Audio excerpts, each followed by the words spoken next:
Bobigny. Grands ensembles, bâtiments administratifs, le tout dans une architecture brutaliste et fonctionnelle. Bienvenue dans le chef-lieu du département 93 depuis sa création en 1968.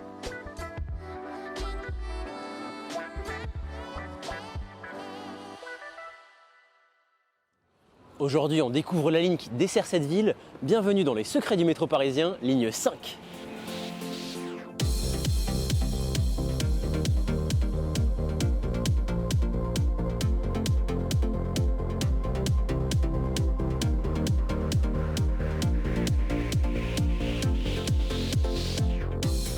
La ligne 5 est chronologiquement la cinquième ouverte du réseau après les lignes 1, 2 Nord, 2 Sud et 3. Sa genèse est en fait issue de la fusion de deux projets du plan originel de Fulgence Bienvenue. La ligne B, circulaire qui devait relier la place de la Nation, Belleville, Pigalle, l'Étoile, la gare Montparnasse, la place d'Italie et la gare de Lyon, et la ligne E prévue entre la gare de l'Est et le pont d'Austerlitz. Dans ce secteur, le projet de circulaire prévoyait un franchissement de la Seine en aérien avant de replonger immédiatement en tunnel pour rejoindre la station souterraine gare de Lyon. Cette dernière avait d'ailleurs déjà été prévue à 4 voies pour accueillir l'actuelle ligne 1 et cette seconde ligne. Elles auraient alors partagé leur voie jusqu'à la Nation, où la ligne B aurait rebouclé en direction du nord de Paris. Finalement, pour simplifier l'exploitation et face à l'impossibilité technique du passage de viaduc à tunnel entre la Seine et la gare de Lyon, les projets sont remodelés. Les troncs communs sont abandonnés et la grande circulaire est coupée en deux. Une section nord reliant la Porte Dauphine à la Nation et une section sud reliant l'Étoile à la place d'Italie. Quant au moignon restant vers la Seine, on décide de le souder à la ligne E. C'est ainsi qu'on obtint le projet ayant donné l'actuelle ligne 5, reliant la place d'Italie à la gare du Nord. Les 18 premiers mois de l'existence de la 5 sont assez mouvementés. Elle est inaugurée le 2 juin 1906 entre la place d'Italie et la gare d'Orléans, devenue gare d'Austerlitz. Le 13 juillet, elle atteint Mazas, actuelle station quai de la Râpée, où une navette permet aux voyageurs de rejoindre la ligne 1 à gare de Lyon. Après 18 jours de service, la navette disparaît. Les trains de la 5 rejoignent directement gare de Lyon en rebroussant à Mazas. Cette situation ne dure que 4 mois. En décembre 1906, le rebroussement est supprimé et la desserte de la gare de Lyon avec, les travaux de la section nord de la ligne arrivant à leur terme. Elle atteint alors la station Lancry, aujourd'hui Jacques Bonsergent. La correspondance avec la ligne 1 est alors assurée à Bastille.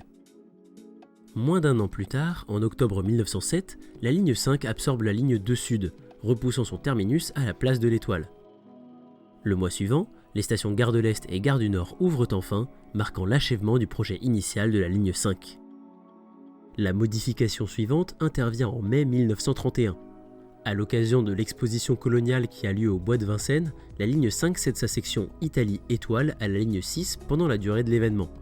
La 5 relie alors la place d'Italie à la gare du Nord et la 6 la place de l'Étoile à celle de la Nation. En décembre, après la fin de l'exposition, les lignes récupèrent leur tracé d'origine. 11 ans plus tard, cet échange est finalement réalisé définitivement, afin de raccourcir la 5 au sud et ainsi permettre son allongement au nord, en banlieue jusqu'à l'église de Pantin. Dans les années 70, plusieurs projets sont envisagés pour la ligne. Un document de l'atelier parisien d'urbanisme évoque notamment une importante déviation de la 5 dans le secteur d'Austerlitz. Après son passage sur la Seine, elle plongerait dans une nouvelle trémie dans l'axe du viaduc pour desservir la gare de Lyon, puis bifurquerait vers le nord pour rejoindre son tracé originel à Bastille. L'intérêt était d'enfin créer un lien direct entre les gares d'Austerlitz et de Lyon. La 5 aurait alors relié 4 des 6 grandes gares parisiennes. Un prolongement vers le sud, en direction de l'aéroport d'Orly via Vitry-sur-Seine, est également étudié. Le métro se serait intégré en surface, notamment le long de l'autoroute A5 qui aurait dû atteindre le périphérique. Ce prolongement aurait impliqué une exploitation particulière de la ligne, avec des trains omnibus finissant leur trajet à Vitry et des trains express continuant jusqu'à l'aéroport. Faute de budget, ces deux projets ne seront pas réalisés. Un troisième projet émerge cependant à la même époque, une extension de la ligne vers le nord pour desservir le chef-lieu du tout nouveau département de la Seine-Saint-Denis, Bobigny. Ce prolongement était loin d'être gagné d'avance. Il a fallu des années de mobilisation locale, de batailles administratives et de bras de fer politiques pour que les balbiniens l'obtiennent. Pour découvrir les coulisses de cette lutte et comprendre comment Bobigny a fini par l'emporter, je vous renvoie vers l'excellente vidéo de Malcolm on the Side qui détaille toute la jeunesse de ce projet. C'est donc finalement par là que la ligne est prolongée. En 1985, elle atteint Pablo Picasso, son terminus actuel. Et c'est là qu'on démarre. Bobigny Pablo Picasso est une station typique de celle construite dans les années 70 et 80. implanté juste sous la voirie, dans une structure boîte faite de béton. Au-dessus de l'entrée nord, une grande mosaïque colorée rend hommage à l'artiste donnant son nom à la station. Œuvre de Nino Maiello, elle reprend le motif de la colombe de Picasso, dessinée en 1949 et devenue symbole pacifiste universel.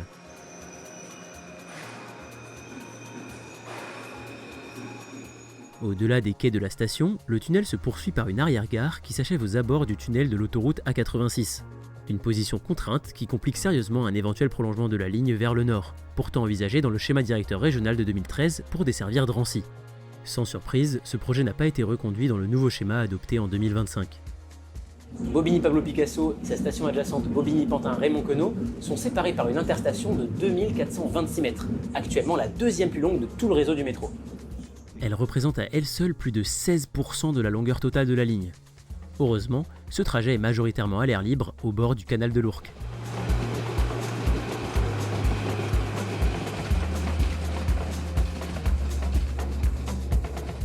Justement, promenons-nous au bord de ce canal. Derrière moi, la ligne 5 passe en dessous des voies ferrées de la ligne de la Grande Ceinture de Paris, aujourd'hui dédiée au fret. En prévision d'une éventuelle réouverture au trafic voyageurs de cette ligne, les travaux du prolongement de la ligne 5 à Bobigny ont prévu une réservation pour ajouter ultérieurement une station entre Pablo Picasso et Raymond-Queneau, juste là.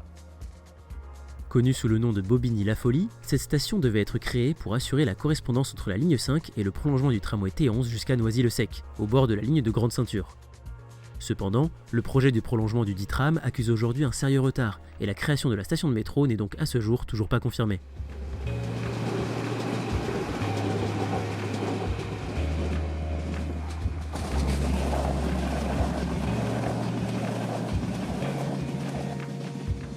Non loin de l'emplacement prévu pour la station, on peut monter sur le pont de la Folie qui passe au-dessus du métro et offre une super vue sur l'énorme atelier de maintenance de Bobigny. Il occupe une surface d'environ 5 hectares, en faisant l'un des plus étendus du métro parisien. On peut également l'observer depuis la fenêtre du métro, juste après Pablo Picasso. La ligne longe alors les voies de garage servant à l'exploitation, mais on peut également y apercevoir les trains en attente d'entrer dans le bâtiment de maintenance. Mais bon, le meilleur moyen de les observer, c'est quand même de venir à l'intérieur. Et oui, on a eu la chance de pouvoir visiter ces ateliers. C'est ici que la maintenance courante de l'ensemble des métros de la ligne 5 est assurée. Chaque train y passe au moins une fois tous les 3 mois.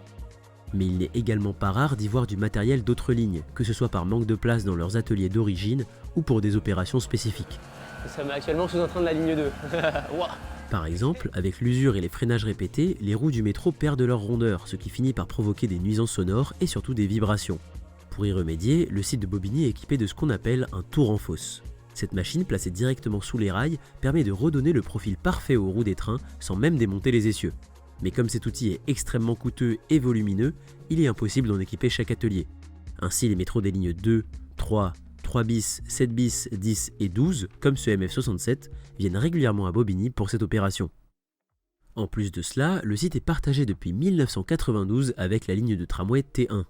La zone qui lui est dédiée se trouve au nord des ateliers du métro, avec 2 bâtiments de maintenance, une machine à laver et de nombreuses voies de remisage. Mais les trams s'aventuraient aussi régulièrement dans la partie métro pour les opérations plus lourdes, quelques voies permettant leur circulation. On les reconnaît à la présence de lignes aériennes de contact pour l'alimentation des tramways, là où les métros utilisent un 3e rail. Dans le bâtiment, les tramways TFS disposaient ainsi d'une voie de maintenance leur étant exclusivement dédiée, et une voie polyvalente pouvait également les accueillir. Il y a justement un tramway du T1 qui s'y balade aujourd'hui, mais cette cohabitation s'arrêtera très bientôt au moment où je vous parle. Le site sera prochainement découpé en 2 zones hermétiques, le nord pour le remisage et la maintenance spécifique du T1, et le sud pour le métro. A l'origine, le tour en fosse était également utilisé pour les tramways, mais avec le remplacement des rames TFS par les nouveaux TW20 que l'on voit aujourd'hui, cet équipement n'est plus adapté. Une fois que le tramway présent ce 25 mars 2026 aura quitté les lieux, il est donc probable qu'aucun autre ne pénètre plus jamais dans cette enceinte. D'ici peu, les voies de connexion seront coupées, les caténaires retirés et une séparation physique sera installée entre les deux mondes. Après 30 ans de cohabitation avec les métros, les trams resteront derrière leur clôture.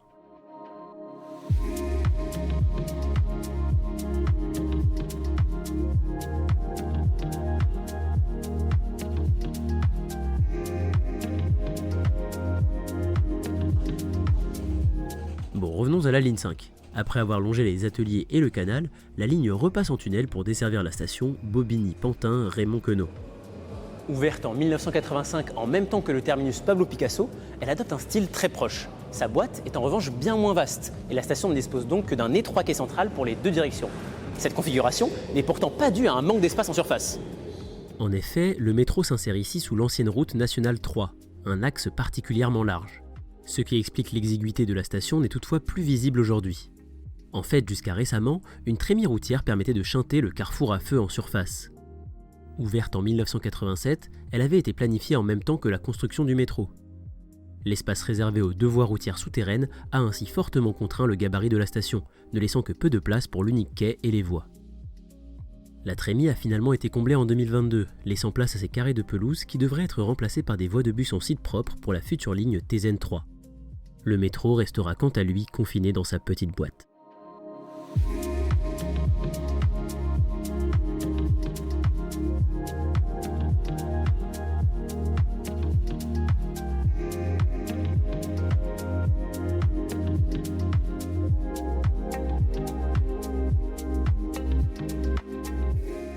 Une seule mezzanine permet l'accès aux sorties voyageurs, mais de l'autre côté de la station, on peut trouver une issue de secours.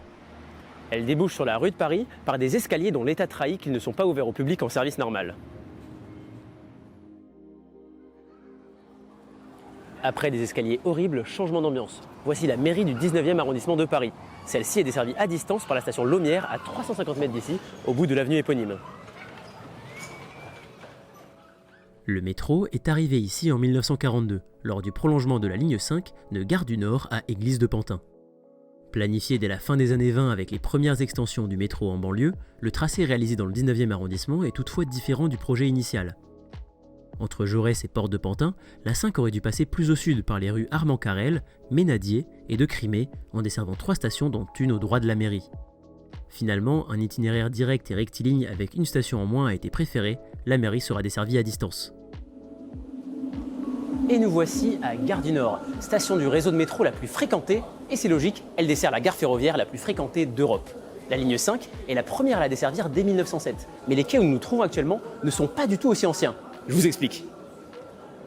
De 1907 à 1942, la ligne 5 avait pour terminus Gare du Nord. Comme dans la plupart des terminus originels du métro, le retournement des trains s'effectuait par une boucle. Le quai central unique de la station était alors implanté au cœur de celle-ci, pile dans l'axe de la gare, sous le boulevard de Denain. Cette position, combinée à l'étroitesse de ces espaces, rendait la station incompatible avec une extension de la ligne au-delà de Gare du Nord. Pour permettre le prolongement de la 5 vers Pantin, une nouvelle station à quais latéraux a donc été construite plus à l'est, sous la rue du Faubourg Saint-Denis. Elle est entrée en service le 5 octobre 1942, une semaine avant l'inauguration du reste du tronçon. Ces travaux, entamés dès 1936 mais ralentis par la Seconde Guerre mondiale, constituent l'un des 2 seuls chantiers du métro achevés durant le conflit. Au sud du boulevard de Denain, l'une des bouches qui menait au quai originel est toujours visible bien que fermée et grillagée. En revanche, les 2 bouches au nord de ce boulevard sont toujours ouvertes pour l'accès au reste de la station. En se dirigeant vers la sortie 4, on passe d'ailleurs dans un couloir qui continue derrière ces portes et menait vers l'ancien terminus. Mais le plus intéressant se trouve ce qu'il y a là derrière. La boucle et la station n'ont jamais été démolies. Elles subsistent sous la voirie et cachent même 2 secrets. Lors de la construction de la nouvelle station en 1942, l'entièreté de la boucle a été conservée.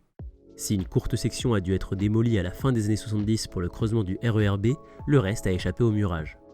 Et pour cause, ces voies servent de point de départ au raccordement technique vers les lignes 2 et 4. Avec près d'1 kilomètre de rail sous le boulevard de Magenta et la rue de Dunkerque, c'est la plus longue voie de service du réseau. Cet ensemble important a ainsi pu trouver une nouvelle fonction. Depuis 1962, il accueille l'USFRT, l'unité spécialisée en formation et réglementation du transport de la RATP. C'est ici que l'ensemble des apprentis conducteurs, entre autres fonctions liées à l'exploitation, reçoivent les connaissances et habilitations nécessaires à leur futur métier. Après avoir servi de lieu de stockage de 1942 à 1962, l'ancienne station de la 5 a été réaménagée pour recevoir le centre de formation. L'une des 2 voies à quai a été comblée pour construire le bâtiment principal et ses salles de cours théoriques. Pour la pratique, le site dispose de 4 trains, 3 MF67 et 1 MF01.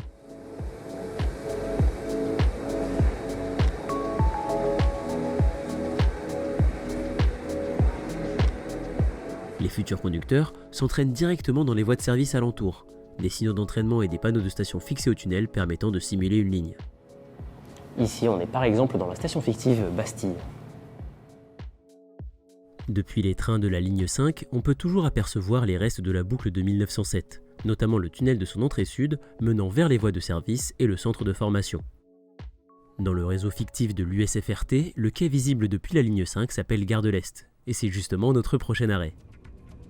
Gare de l'Est. Cette station se distingue par une architecture exceptionnelle. Sous une immense couverture métallique, elle accueille 4 voies et 3 quais pour servir simultanément la ligne 5 et la ligne 7. Ces dernières circulent en effet parallèlement, et la plateforme centrale permet une correspondance quai à quai entre leurs directions nord respectives.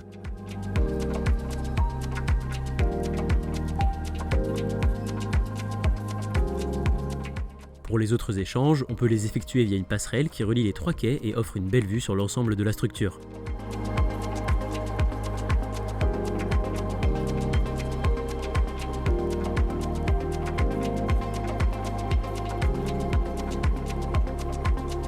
Cet ouvrage impressionnant ne regroupe pas seulement 2, mais bien 3 lignes.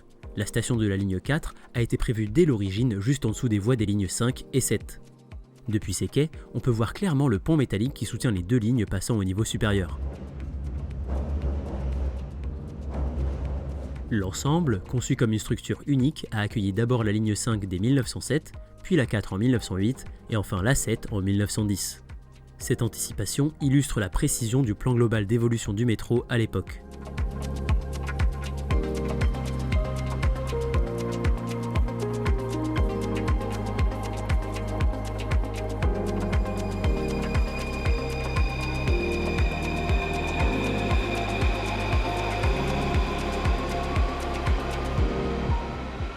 Station suivante, Jacques Bonsergent.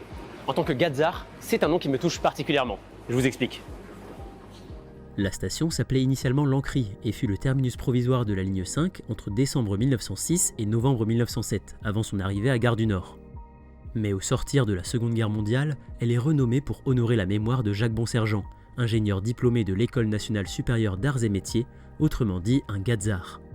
En novembre 1940, en pleine occupation, il est arrêté après avoir été mêlé malgré lui à une rixe avec un soldat allemand.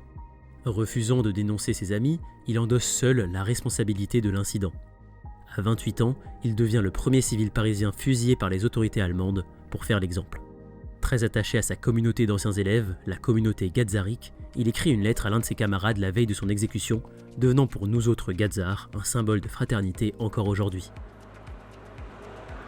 En 1946, 6 ans après son exécution, la place située près de son domicile boulevard de Magenta change de nom et la station de métro la desservant suit.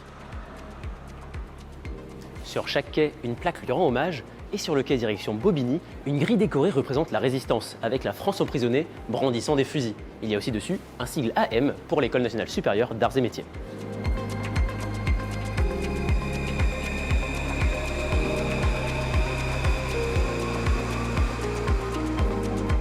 Bastille, et cette fois-ci sous un grand soleil. Ici, la ligne 5 traverse littéralement un morceau de l'histoire de France. Je ne vais pas vous faire l'affront de rappeler que c'est sur cette place que se tenait la Bastille Saint-Antoine, forteresse édifiée au XIVe siècle et devenue prison. Symbole de l'absolutisme monarchique, elle est totalement détruite à partir du 14 juillet 1789 lors de la Révolution française. Bah si, tu viens de le faire l'affront là. Ah oui, c'est vrai. À la surface, des marquages montrent où se tenait l'édifice, mais c'est en souterrain que cela devient vraiment intéressant. Sur le quai de la ligne 5 direction Bobigny, des vestiges de la Bastille découverts lors du creusement du métro ont été laissés sur place et intégrés à la station. Il s'agit plus précisément des fondations d'un des murs de contre-escarpe. Au sol, des lignes tracent les contours de l'ensemble dont il faisait partie. Un autre reste de la Bastille trône, avec mauvais jeu de mots, au-dessus d'un couloir de correspondance entre les lignes 1 et 5.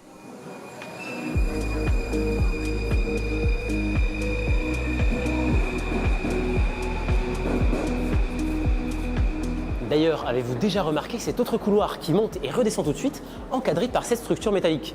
En fait, on franchit ici le canal Saint-Martin, qui traverse la place en souterrain, en passant juste là, sous mes pieds.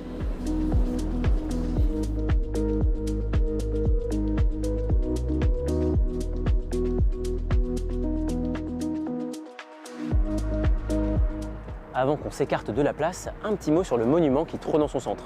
Contrairement à ce que l'on pourrait croire, la colonne de Juillet ne célèbre pas la prise de la Bastille de 1789. Son érection a en fait été décidée par Louis-Philippe pour commémorer les Trois Glorieuses, la révolution de 1830 qui l'a porté au pouvoir. Toutefois, son emplacement n'a évidemment pas été choisi au hasard.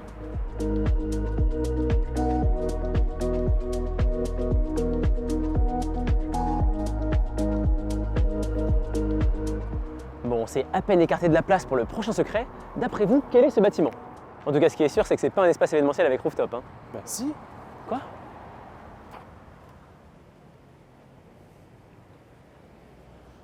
Ah bah oui. En fait, cet édifice érigé en 1911 et classé au titre des monuments historiques est une sous-station électrique du métro. Son style néo-médiéval dessiné par l'architecte Paul Friese ne cache pas tout à fait sa vocation industrielle, notamment avec la grande verrière frontale qui permettait de faire passer les équipements volumineux.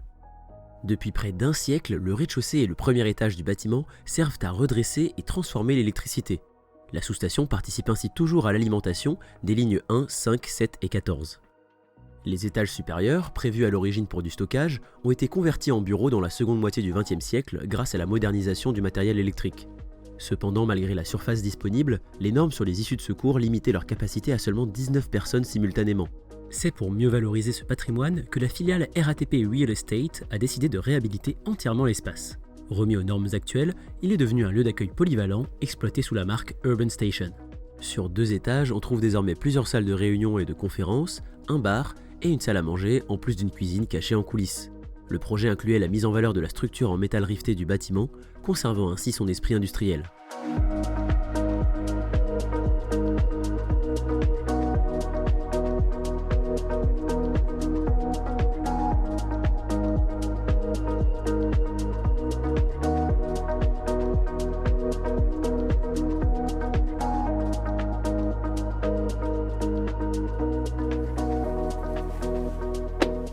Depuis octobre 2025, vous pouvez donc louer ces 2 plateaux et les terrasses pour accueillir jusqu'à 200 personnes. Qui sait, peut-être qu'un jour moi-même je les louerai. Bon, retournons dans le métro.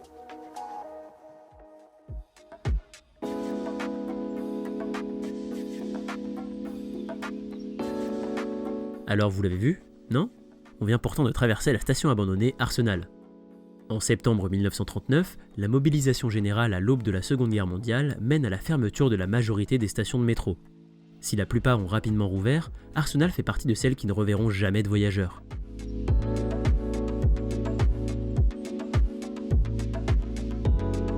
Sa proximité avec les stations voisines, moins de 400 mètres de chaque côté, et sa relative faible fréquentation ont scellé son destin. Aujourd'hui, elle sert parfois de lieu d'essai pour de nouveaux équipements avant leur déploiement sur le reste du réseau. À l'origine, son entrée était ornée d'un entourage Guimard, mais celui-ci a été remplacé par cet encadrement en béton, certainement à la fin des années 60, soit bien après la fermeture de la station et la condamnation de son unique accès. À la station suivante, on est accueilli par une construction de la même époque. Si Quai de la Râpée a bien ouvert en 1906 au début du métro, le bâtiment actuel a remplacé l'original au milieu des années 70. Sur celui-ci, 2 panneaux ronds arborant un M jaune sur fond bleu, unique sur tout le réseau, signalaient l'entrée.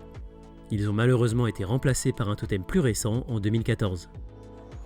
Quai de la Râpée est la station la moins fréquentée de la ligne 5, mais c'est aussi l'une des plus intéressantes. D'abord connue sous le nom Mazas, toponyme de la place attenante, la station est desservie à partir du 13 juillet 1906. À cette date, les accès extérieurs de la station sont pourtant encore en construction. Les voyageurs ne peuvent ni y entrer ni en sortir. Elle est en fait ouverte de manière anticipée pour assurer le lien entre les lignes 5 et 1 grâce à l'usage provisoire du raccordement technique prévu entre les 2 lignes. Les trains arrivant de la place d'Italie font leur terminus à Mazas, où les voyageurs peuvent changer de quai pour emprunter une navette qui rejoint la station Gare de Lyon de la ligne 1 via le raccordement. Cette situation unique ne durera même pas 3 semaines. Dès le 1er août, la rupture de charge est supprimée. Les trains arrivant d'Italie rebroussent directement à Mazas et empruntent eux-mêmes la voie de service. Durant 4 mois, l'A5 reliera donc la place d'Italie à la gare de Lyon. La section nord de la ligne ouvre finalement en décembre 1906, mettant fin à cette exploitation provisoire très spéciale. La correspondance avec la 1 est désormais assurée à Bastille, et Mazas, qui sera renommé Quai de la Râpée en 1916, devient enfin une station de passage classique. Aérienne et en forte courbe, Quai de la Râpée est encadré par des ouvrages impressionnants. Depuis le nord, la ligne 5 rejoint la station après son parcours sous le boulevard Bourdon. Elle sort alors de terre et passe directement au-dessus de l'écluse reliant l'extrémité du canal Saint-Martin à la Seine. Ce franchissement est réalisé par le pont métro Morland.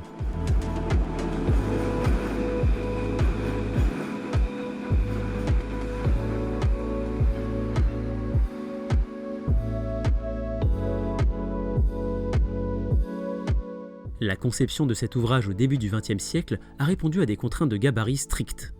D'une part, il fallait respecter une hauteur minimale pour le passage des bateaux dans l'écluse. D'autre part, le tablier devait rester le plus bas possible pour anticiper un projet de l'époque, le raccordement aérien entre les réseaux ferroviaires de la gare du Nord et de la gare de Lyon, qui aurait dû passer ici, juste au-dessus de la ligne 5. Ce raccordement ne s'est évidemment jamais fait en surface.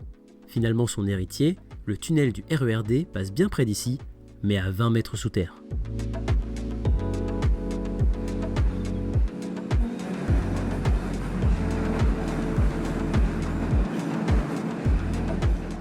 La station se trouve immédiatement après le franchissement du canal.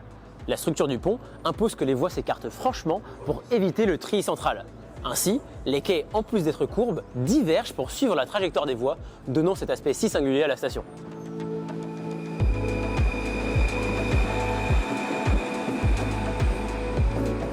Les passagers y sont protégés par de beaux auvents bleus aux planches de bois apparentes, soutenus par une structure métallique typique des premiers jours du métro.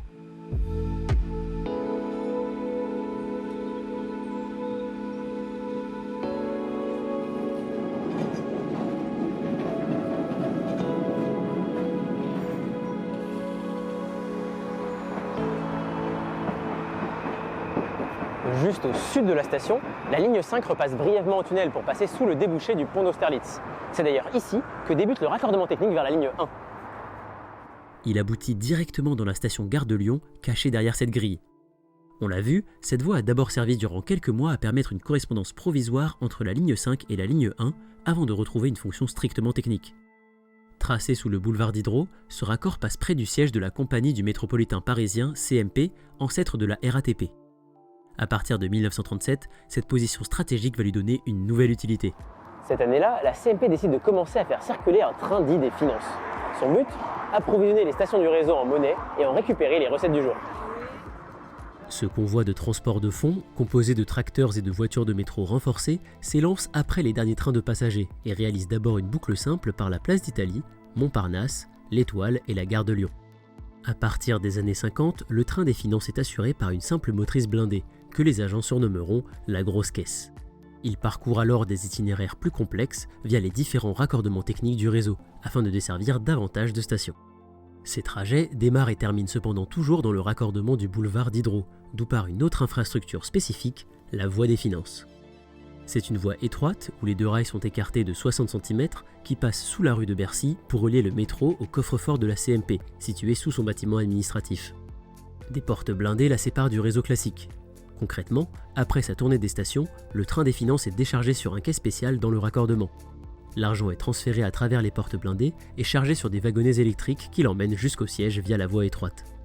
Ce système a d'ailleurs inspiré le scénario d'un film de 1965, justement appelé La Grosse Caisse et avec Bourvil dans le rôle principal. Attention, il y a la rame en finance, bloquez-vous!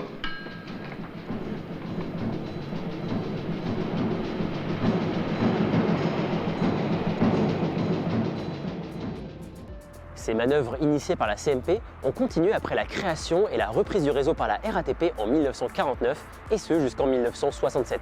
La voie des finances est alors laissée à l'abandon durant 3 décennies. Elle sera finalement presque entièrement détruite dans les années 90, lors de la démolition du bâtiment historique de la CMP en 91-92, la construction de la maison de la RATP, son nouveau siège social inauguré en 96, et le creusement sous la rue de Bercy de la ligne 14 qui ouvre aux voyageurs en 1998. Le raccordement entre les lignes 5 et 1 a donc depuis retrouvé sa seule fonction originelle. Après son court passage sous le pont routier d'Austerlitz, la ligne 5 ressort à la surface pour franchir un ouvrage exceptionnel, le viaduc du quai de la Râpée. Ce pont sert de rampe d'accès au franchissement de la Seine. Hop hop hop, on en parlera juste après. Ici, les voies du métro cumulent les 2 limites maximales du cahier des charges de l'époque. Une pente raide de 4% et une courbe serrée de 75 mètres de rayon. Pour réaliser un pont dans un virage, les usages de l'époque prévoyaient un contour polygonal. On assemblait des sections rectilignes sur lesquelles on posait des voies en courbe.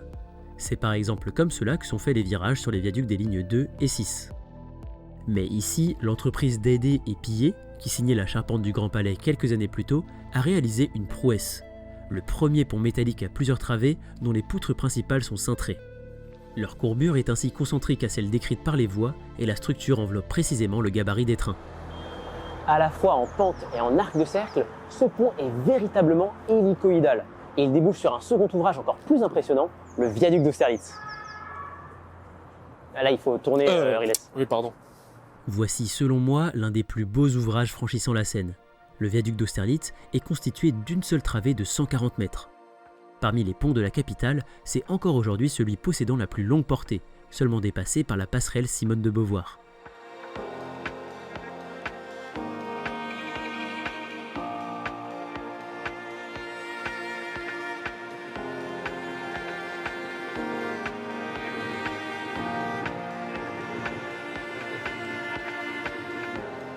Soutenu par ce grand arc, le viaduc ne possède aucun appui dans le fleuve.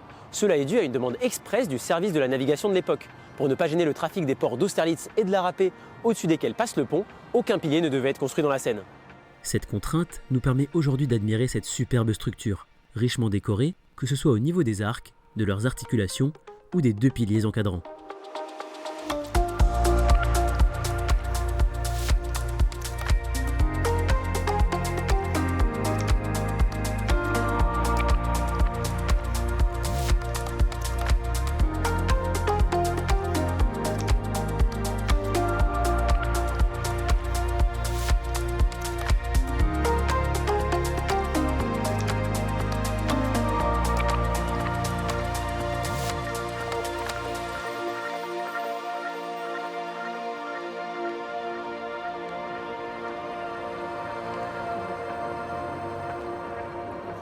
Je me lasse pas de contempler les métros passés ici. Bon donc, un pont hélicoïdal, un magnifique viaduc. C'est quoi la suite? Une station de métro aérienne au milieu d'un hall de gare? Gare d'Austerlitz, clairement la station de métro la plus folle de la capitale. Après son franchissement de la Seine, la ligne 5 se retrouve à une hauteur assez élevée.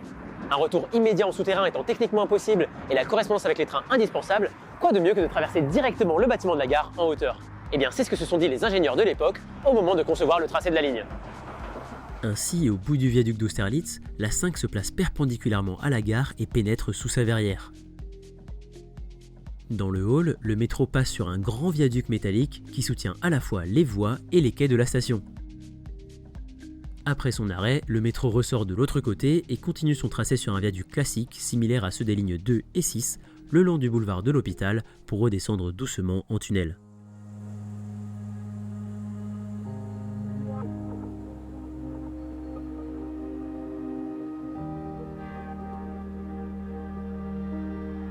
Mais revenons au niveau de la gare. Pour permettre la construction de la ligne à travers l'édifice, une section de sa façade en pierre a été démolie. Sur la travée vitrée qui la remplace, les symboles des deux acteurs ayant participé à cette magnifique œuvre cohabitent. Sur les côtés, le sigle de la Compagnie du chemin de fer de Paris à Orléans, PO, à qui appartenait la gare.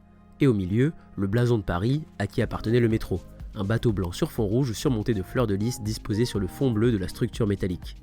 Ou devrais-je dire, de gueule à la nef équipée et habillée d'argent, voguant sur des ondes du même, mouvant de la pointe, au chef d'azur semé de fleurs de lys d'or. Pour utiliser le vocabulaire du blasonnement.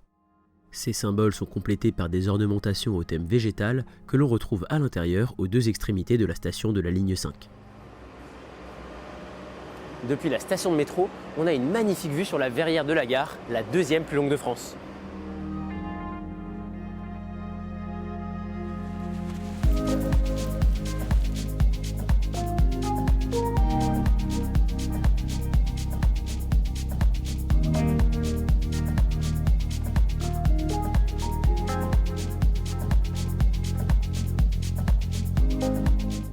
Je vais vous l'avouer, la section aérienne de la ligne 5 entre Bastille et Saint-Marcel est de loin ma préférée de tout le métro parisien.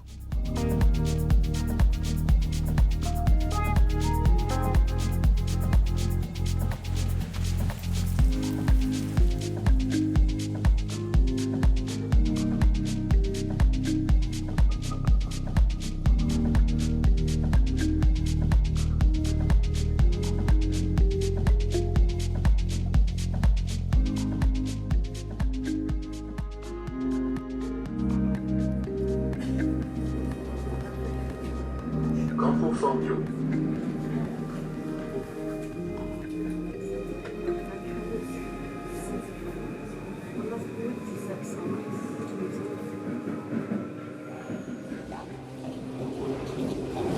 Et nous voici au terminus, place d'Italie. La station de la ligne 5 est composée d'un unique quai central, situé dans la boucle que les trains utilisent pour effectuer leur retournement.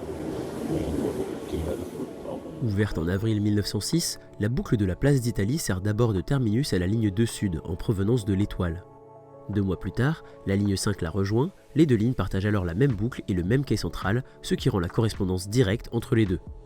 Mais le succès fulgurant du métro et l'augmentation des fréquences qui en découlent saturent rapidement ce double terminus.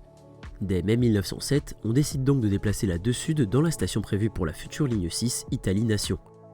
Sa structure avait été anticipée dès l'origine, mais elle n'avait pas encore été aménagée. Cette configuration s'avère toutefois peu pratique pour les voyageurs, nombreux à faire la correspondance. Une solution est trouvée seulement quelques mois plus tard. En octobre, les deux lignes fusionnent pour n'en former qu'une seule, reliant d'une traite l'Étoile à la gare du Nord sous l'indice 5. La 2 Sud cesse définitivement d'exister et le plan de voie est adapté pour l'exploitation de la grande ligne. Le retournement par la boucle n'est plus possible.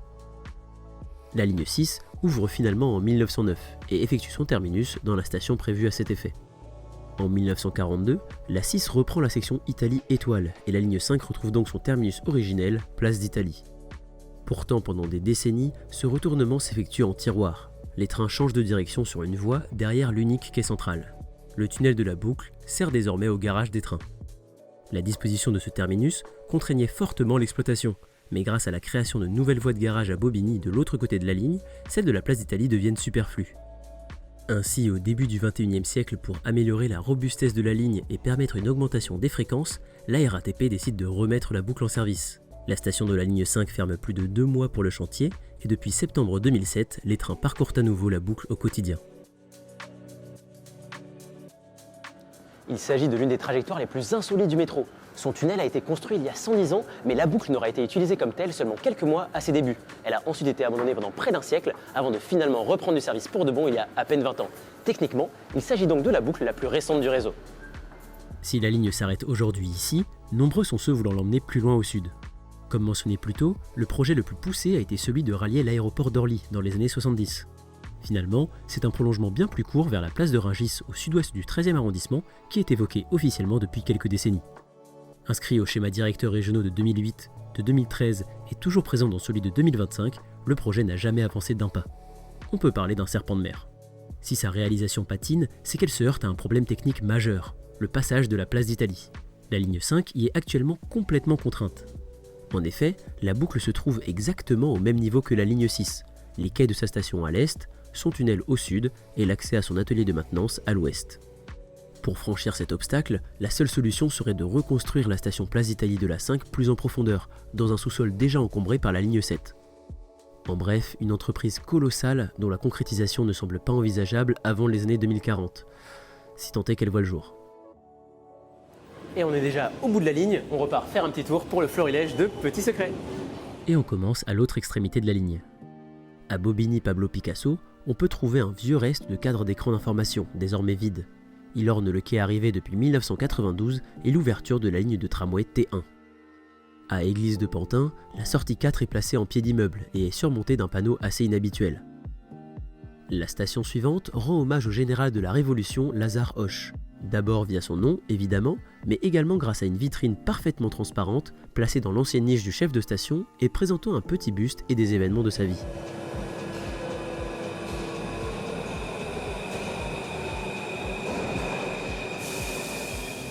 Dans la salle des billets de Porte de Pantin, on trouve une table d'orientation en relief conçue pour être accessible aux malvoyants.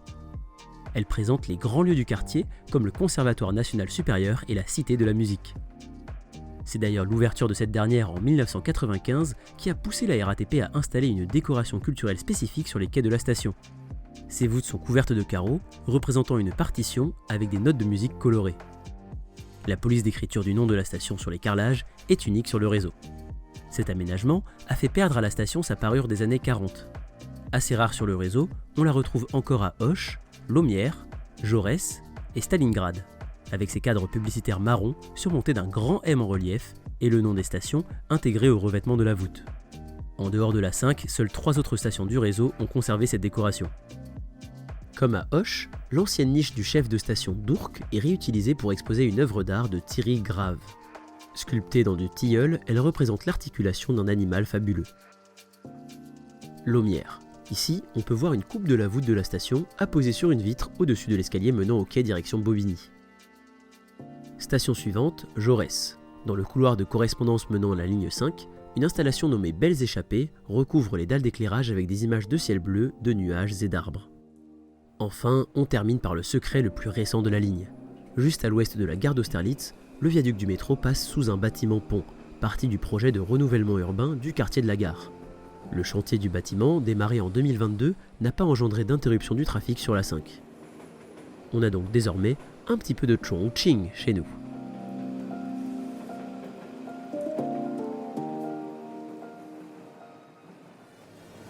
Et voilà pour les secrets de la 5. J'espère vous en avoir fait découvrir un peu plus sur cette ligne. N'hésitez pas à vous abonner pour ne pas rater les prochains épisodes, à me suivre sur Instagram, à faire un tour sur ma page Tipeee si vous appréciez mon travail. Et pour la suite, on a fait 1, 2, 3, on nous irons au bois, 4, 5, 6, cuillère des saucisses.